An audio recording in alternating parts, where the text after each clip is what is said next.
Good afternoon, everyone. So in yesterday's class, in last class actually, we have completed the sine series and cos series portion. Now, Yes, sir. yes, now we will discuss some library function, math library function. So give me a second.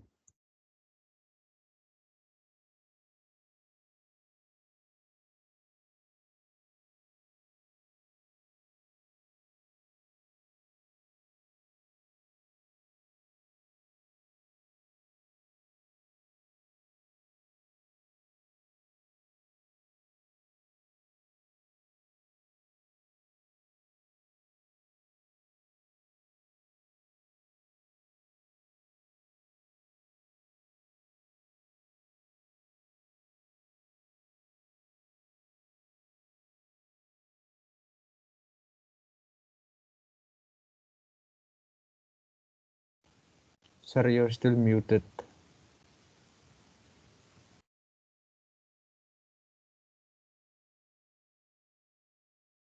Okay, fine. So we have already shown, and what is the strategy behind functions or the sub function? Just divide the whole problem or big problem into a smaller one, okay, smaller pieces, and these smaller pieces together form the module. And these all pieces, like you can see, one piece is factorial, another is power, and one more is sine. It is very manageable, and you can use anywhere because it is based on functions. So that's why we are using the functions, and these functions are also uh, known as uh, modules or sub functions. Okay, so what is function? Once again, let us see.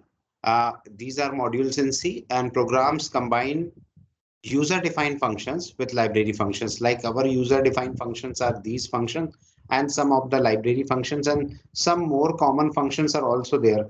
These are defined by us, but it is also defined in math library. Okay, math.h.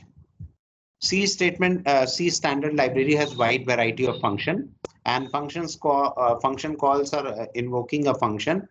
Fine. Provide function name and arguments, that is data. Function performs operation or manipulation. Function returns a result, and function call analogy. I think I had already explained this term also, that this is our boss. Okay. Boss is the main program, and it tasks to find the sine series.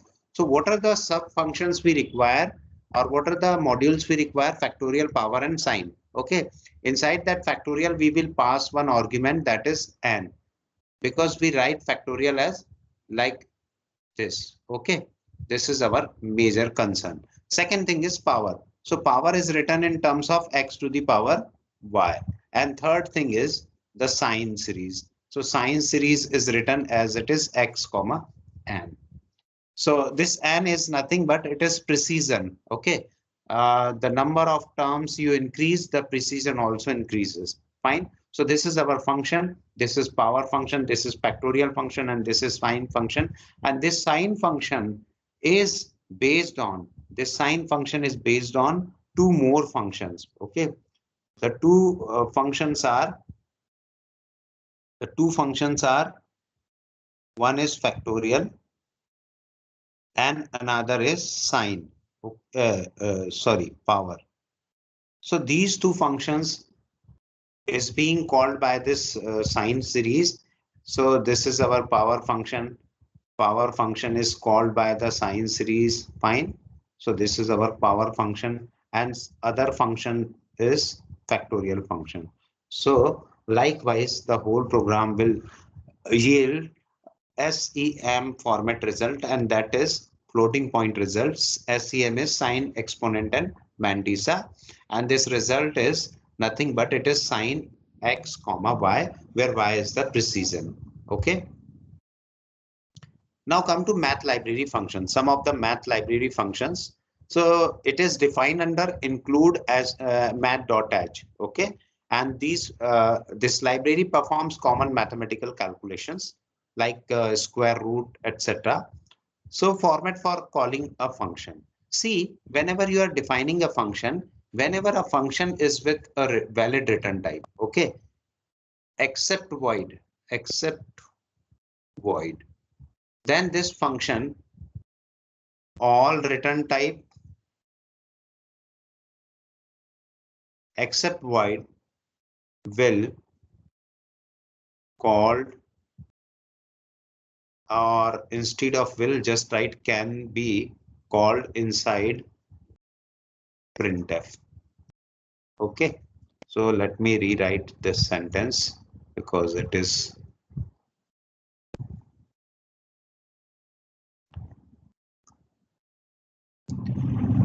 can be called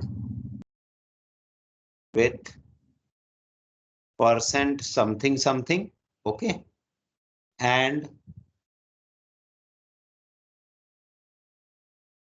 not and percent and inside printf statement. Okay, so this is the thing, all return type except void, because void does not return anything. Okay, that's why. So what is format for calling? We just need to write the function name and followed by argument, valid number of argument. Okay, if multiple arguments, use comma separated list, just put comma comma comma. Call function square root, this particular thing. Okay, and this is our format specifier. Whatever, this is our format specifier. Now it is called call function square root, which returns the square root of its argument. All math function return data type double. Okay, because it depends on what kind of value we are using. Argument may be constant, like here we have used constant, or variable like square root of x, or expression like power of x comma power of x comma 2. So this will return x to the power of x comma 2, and this is nothing but x to the power x to the power 2. So this particular is thing is known as statement. Okay, or not a statement, expression. Here it is written, or you can also use this type of expressions, power x comma x plus y. So this is how you can use math library function and some other functions also. Here I am showing the execution of power function, which is defined by us. It is not a standard math function. So long, it will return long value, and this you can see that this product is long kind of value. Okay, and we pass two argument x to the power n. For x to the power n, we pass one argument as x and another argument as n. Fine. Now you can see that initially whenever you are doing product calculation, okay, it is always initialized with 1, and whenever you are doing some calculation, it is always initialized with 0. Fine, this is the rule, thumb rule.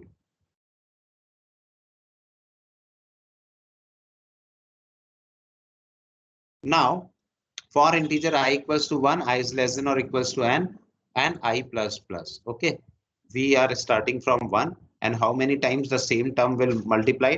Suppose I want to pass x to the power y, and this is our, here in main program I had passed 2 comma 5. So 2 is our value of x, and 5 is the value of I, whatever written here inside this loop.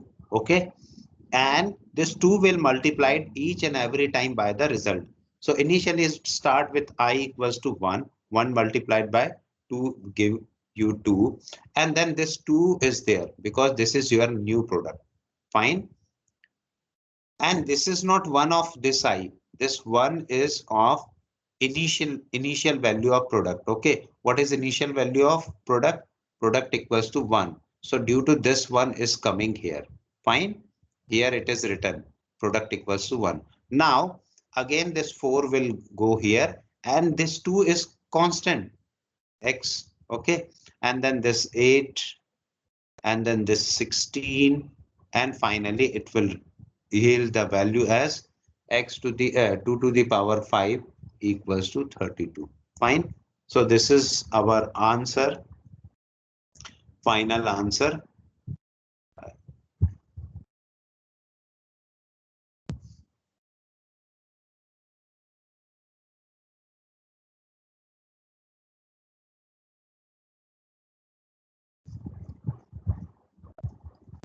So this is our answer. And instead of writing y, because I had written n here, so let me erase this and write n. Now come to one more interesting program. This is also based on function. So here you can see that it modularizes a program into small pieces like power, factorial, and sign. All variable declared inside functions are local variable. You cannot use this x. Okay. Suppose integer x is written. Integer x is written in main program. Integer main and then integer x and n. Suppose this is written inside main. So this x and this n and this x and this n are different. Okay. Both are not same and both have different scope and visibility.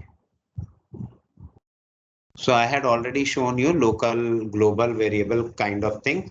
So this is our auto variable and this is also local or auto variable here. Fine.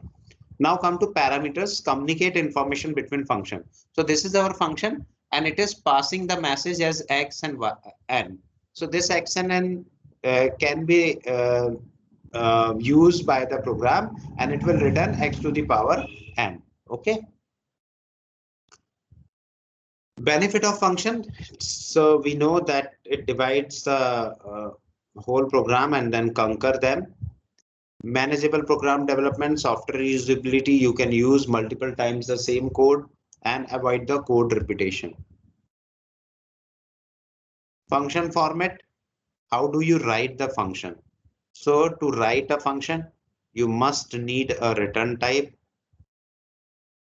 Okay. Yes.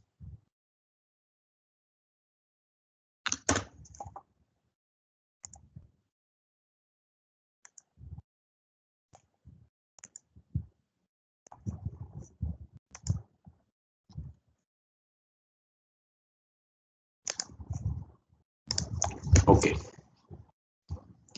So you must need a return type, then function name, then parameter list separated by comma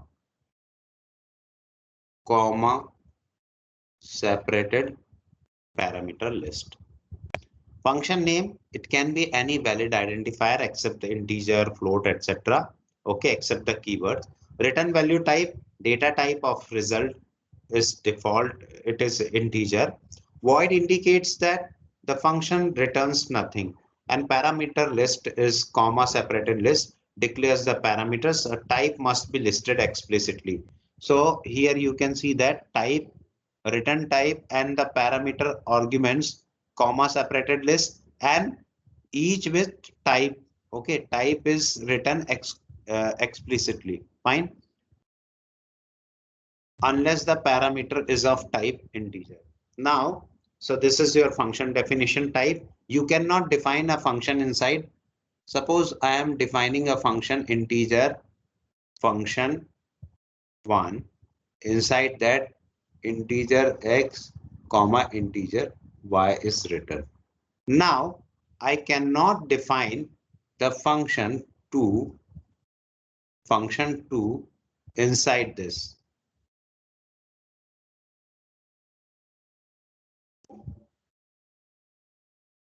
So this is not possible.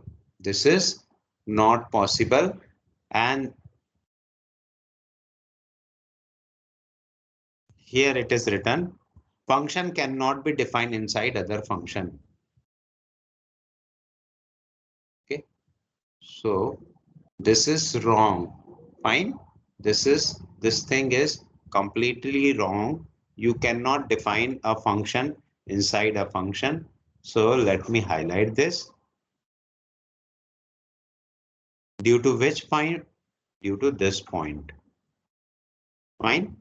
Variable can be declared inside the block and it can be nested. Fine. And returning control, if nothing will be written, then it will return followed by semicolon or until reaches the right brace. Means whatever right braces are there, so up to that it will be moving. If something is written like return 0, we are writing always with main program. So return followed by expression. Suppose a program, let me show you one function which will return directly.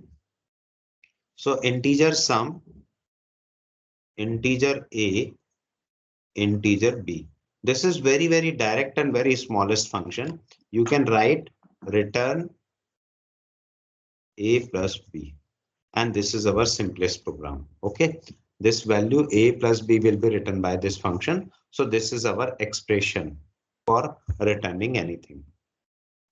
Now come to this program. This is very simple program and written for finding the maximum among three number. So let me explain you once again and let me delete this.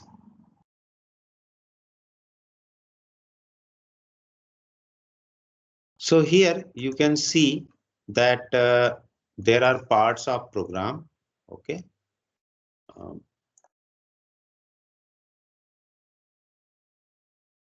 Parts of programs are there. And this is our flow chart.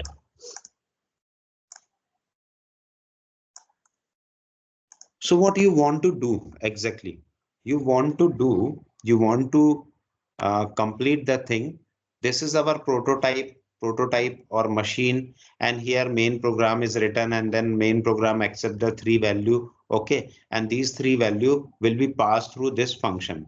This is our function, maximum function. Okay, so maximum function is like a function. Okay, this is the machine which will calculate the maximum.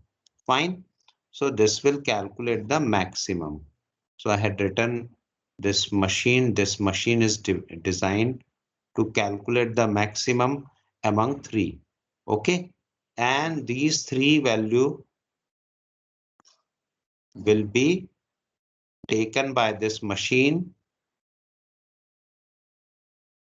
Fine. And it will produce one output. And this output is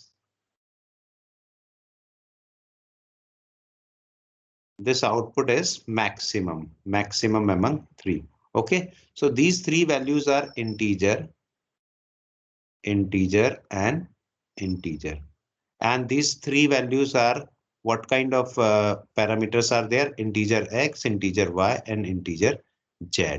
Fine. So this will internally calculate something. This will internally calculate something, whether y is greater than max or not, whether z is greater than max or not, and finally it will return the max. And this is also of type integer. So this is input and this is our output end. Fine. So this is our program and this is a machine. Okay. So discard and control Z. Our outputs are there. Yes, this machine looks very good.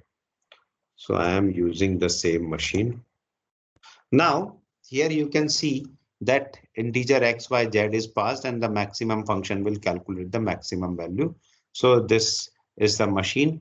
So this is the way, and what maximum function does, it will accept the three arguments. Okay, it will accept the three argument and then these arguments initialize to maximum as 1.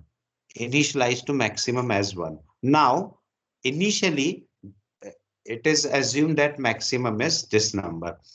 It will then compare to the second number. If the second number is maximum, then we will change the value of maximum. If it is not so, then it will compare to third number. If this Z is maximum, then we will change the Z. Otherwise, we will uh, retain the previous value. If it is false, then Y will be the maximum. So this is the flow of program. And finally, this program will return max, and this max will be printed by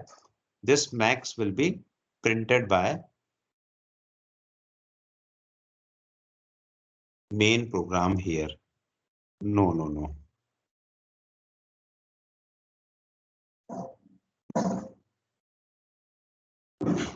This max is not visible. So let us pick some other color. This max will be written by this program. Okay, this program will write the maximum value and it is passed through here, and after that it will return. Like here, it is passed here, and then finally it will return the value as maximum. Finally, it will be printed here. Okay, this is passed from here and this is printed. This will be printed where? At this point. Okay, so this is the simplest function for finding the maximum among three. Now it is my request. Whenever I will give you any assignment, you need to write the flow chart also, you need to write the algorithm also, and you need to write the program also. So the sequence will be program statement. Whenever the problem is given, like this is the problem. Okay, so this is the problem. So statement of problem you need to write whatever you are understanding is there. Okay, just introduction sort of thing. Then problem statement.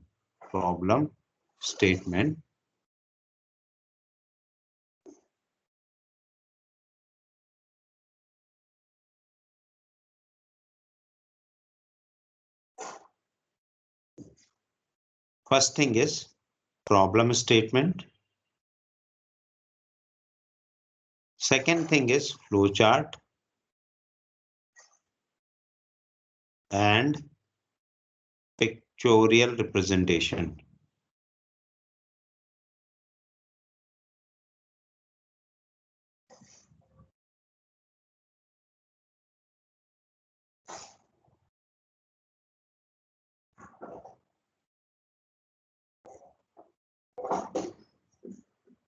And third thing is the program and its logic. You can break it as 4 points. Okay, then fifth one is your output. So likewise you need to write, don't write this much program, otherwise it will deduct your whole marks. Okay, so if I had written that you need to write the program for whatever program is written, whatever program I want to ask, you need to write in these steps. Fine. Okay, suppose this is a simple program. This is a simple program for summation of two numbers. So here I had shown you with the pictorial representation also, with the flowchart also, and this is our program. Okay. Initially it start with include stdio.h. This is our, actually this is not there, but it is written because I had used one tool. So this program actually start from here. Okay. Now here in starting point, it has written one prototype. So this prototype is written. And the second one is also the starting bracket. So no problem. This flow is very, very clear to all. Okay. Now, initially integer main I had written. So this will return some integer value and this integer value. Okay. This value will be written here. No. This return is different.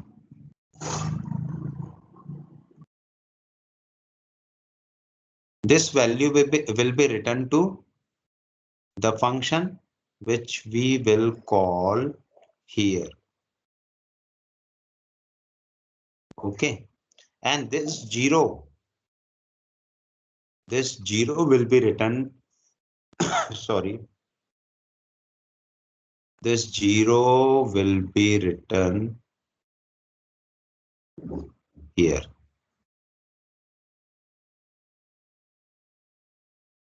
Okay, this is integer main, so it will take 0 value.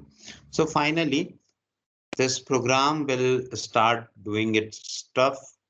It is initialized with integer total, printf function, a simple structure of function. So this is the simple structure of function. It will print one line followed by, it will print total sum equals to 5, 6. Now the compiler will check whether some function is there or not. So it will check the sum, it will check the sum function, and automatically it will move to the place, because we have already defined this prototype. Then it will search somewhere in down in the code. Okay, and then it will start doing this, and after that it will return some value. What will be written? It will return s equals to a plus b. This value will be returned to this function, and finally it will print 11. Okay, the output will be 11 for this line. So this is the simplest structure of a function. What is function prototype? Prototype is a model. Okay, this is not actual thing. This only shows that this type of thing will be done. Fine. So like if you want to design a car, so what kind of car you want to design? Fine. Whether it is vintage class car or some other kind of cars are there. So this is our model of car that we would like to design this type of car, and these are the wheels and these are the doors, and how this door will be open. This door is somewhere here, and likewise. Okay, and how this silencer will be put here, and what is the design of this silencer, how do we protect this from speed breaker, etc., etc. So this will be given in prototype. So likewise, prototype.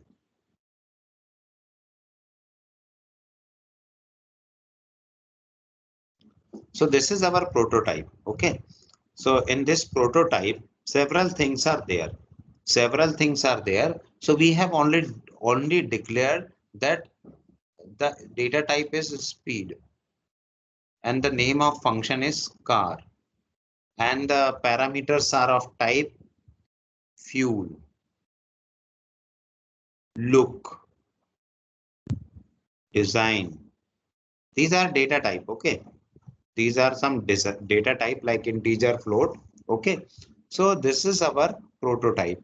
It has not implemented here. Fine. Similarly, here also function name, and the motto of this is whenever you are using main program, so it will just declare before, and according to our requirement we will define later. Okay, use, it will declare before and define later.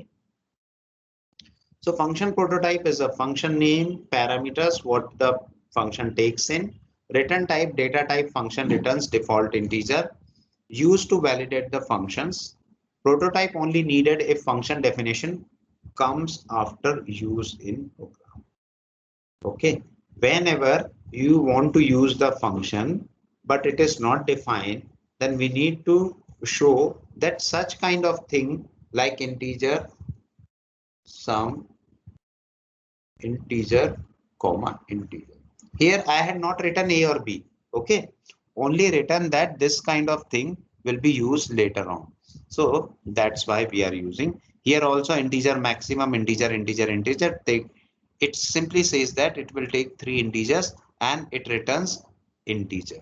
Okay, it returns integer and it will take 3 integers. Promotion rules and conversions, converting to lower type can lead to error. Suppose this is our big data type. Okay, very big data type means 32-bit long. And if you are returning a value as 16-bit, so you know that something will be lost. Maybe the first portion will be taken, so it will give you different result. And if it takes second portion, then it will give you different result. So that's why converting to a lower type can leads to error. Suppose sometimes what happened, 2 to the power 32 is the maximum value. It has written, okay, it has written, and you are using the maximum value, maximum. So when you are converting it into 16-bit, this will give you negative result.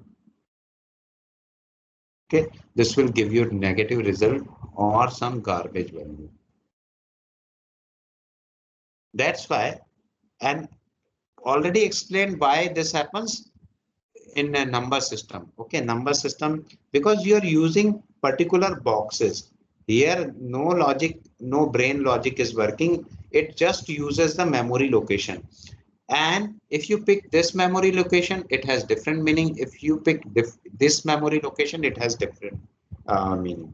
And because the big one is 32, suppose you are having a very big TV, okay, 56 inch size TV, and you want to use only 32 inch. So if you are cutting that TV, you can very easily understand that this TV will no longer be useful for you. Yes or no? Yes, sir. Yes, sir. Now come to header file. Okay. Suppose you want to define these functions. Which functions? Power function, sum function, max function. Sir. Factorial function. Just give me a 1 second.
Sir, please turn on your mic.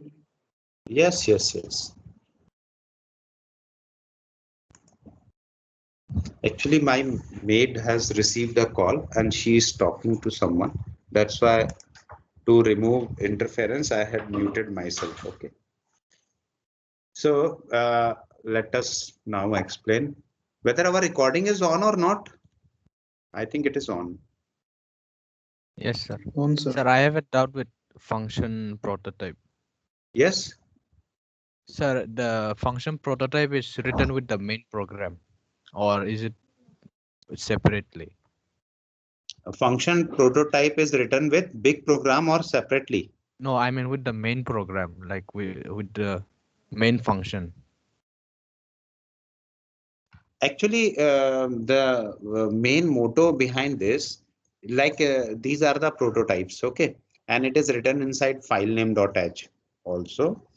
So sometimes what happen, you are writing a program, and if you are writing a program like sine series or cos series, this is very small example. Actually, big examples are also there, but it is very easy to understand.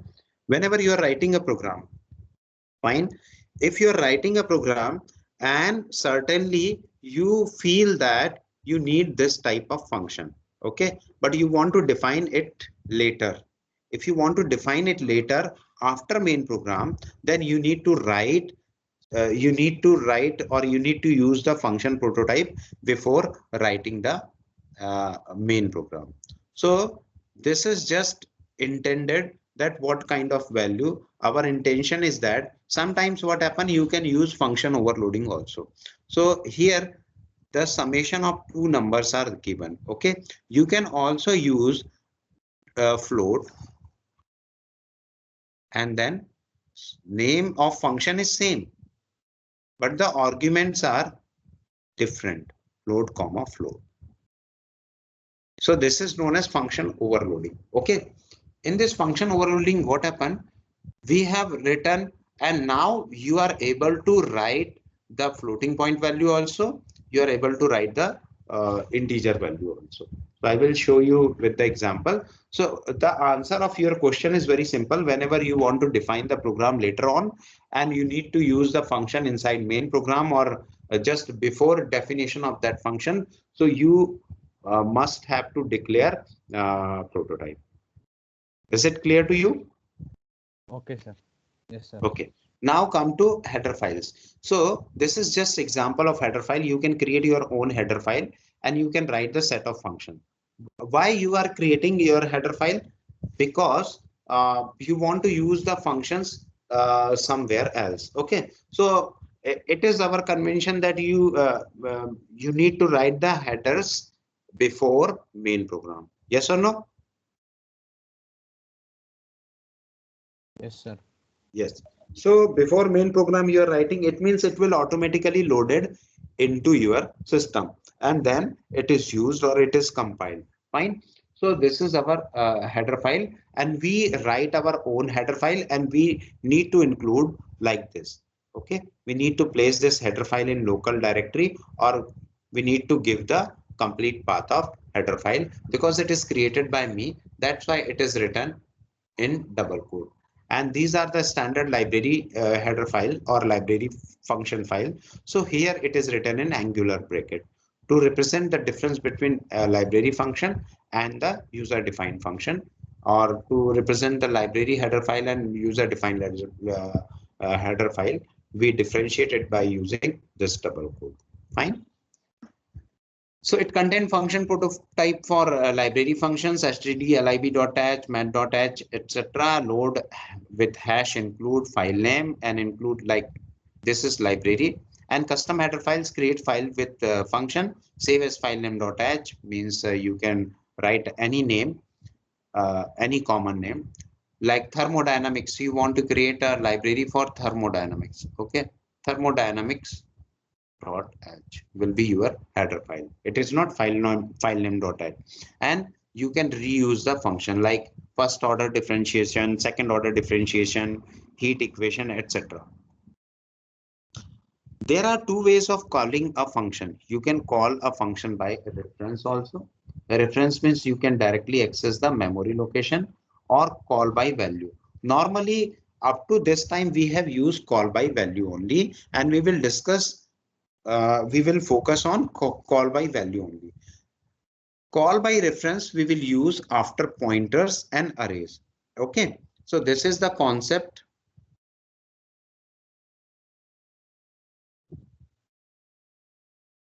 Come after introduction of arrays and pointers. So that's why we are not using here. Okay, so what is call by value? You can put the value here like x and y or aliases. Okay, and then it will return something. So this is call by value. Copy of argument passed to function, change in function do not affect the original. Use when function does not need to modify argument. Okay, and avoid accidental changes. Fine. So and if we are using reference, so sometimes it is very difficult, or Sometimes it is very harmful. So we need to be very cautious about this. It passes original argument, changes in function affect original. Okay, whatever you are changing inside that function, it will affect the original. Only use with trusted function means you must know. Trusted function is not a kind of function. Trusted function means a function in which I had tested. Trusted means tested and validated. Okay. So these are tested and validated. So these are the trusted function. And for now, this discussion, we will use call by value only. So this is another program, random number generation. So how do you generate the random number? Actually, we are using random number and we are creating the pseudo random number.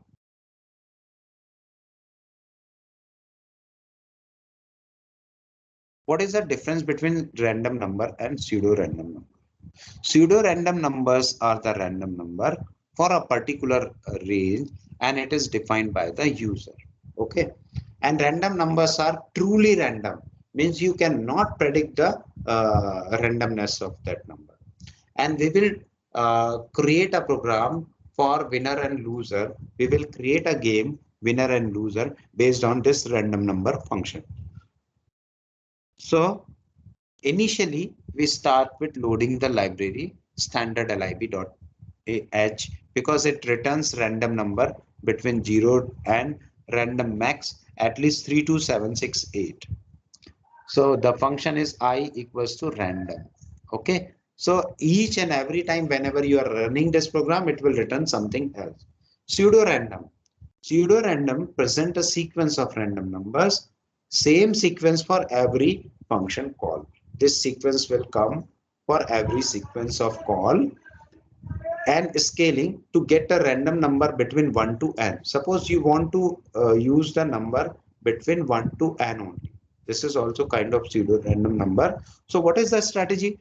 Very simple strategy is just calculate the original random number and also calculate its modulus and division.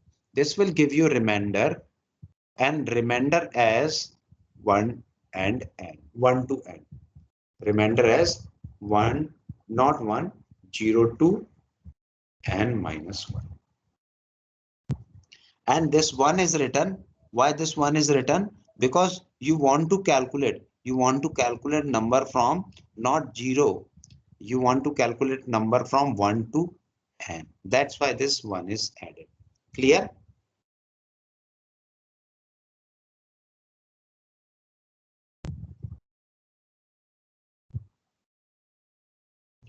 So actually, I need to change the statement.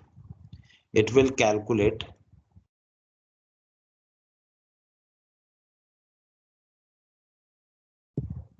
or give random number between 0 plus 1 to n minus 1 plus 1. Why it is written? Actually, it must be written in original format. So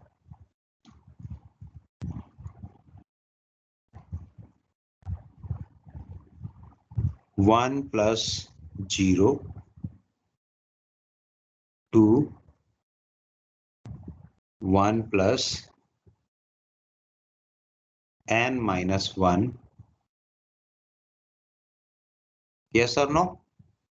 Got it? Why I had written this? Because of this function call. That is 1 to n, because this one will be cancelled and then it will give you 1 to n. Add 1 to make random number between 1 to n. It is also clarified here. And 1 plus random mod 6 will give you the number from 1 to 6. Here are some other functions. Stand function. This is coming under stdlib.h. takes an integer seed and jumps to its location, its random sequence. Okay, so some seed value will be given, and each and every time whenever we use this seed random, actually this is not strand, this is seed of random number. So this is our seed, and whenever you are putting the same seed number, it will always returning the same random number. Okay, it will always return the same random number for that particular seed.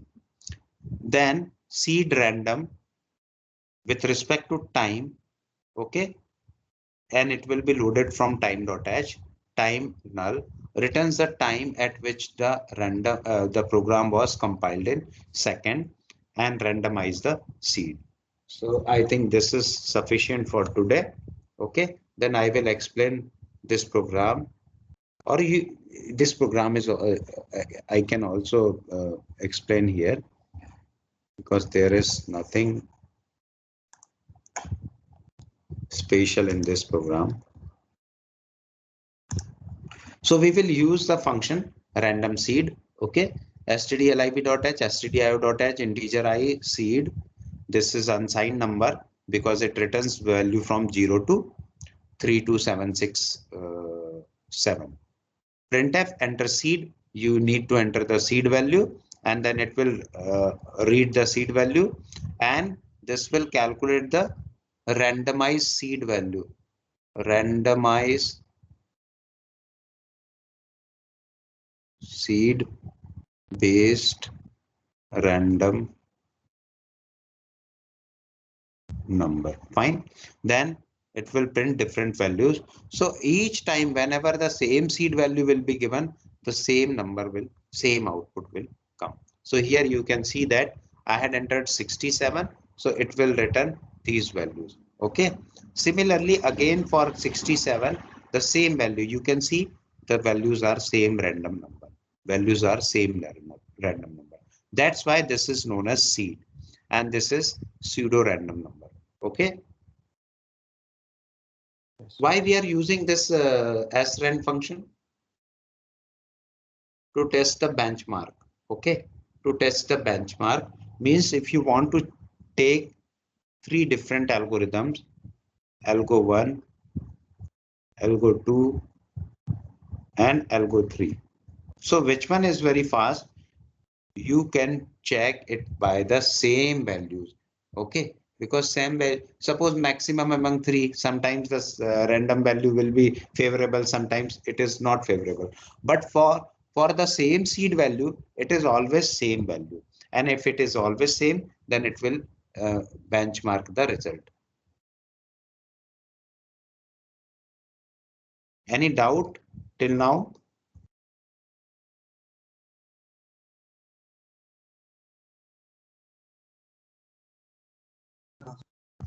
So with this we finish today's lecture. Okay,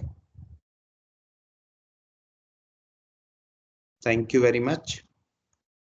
Thank you, sir. Thank you, sir.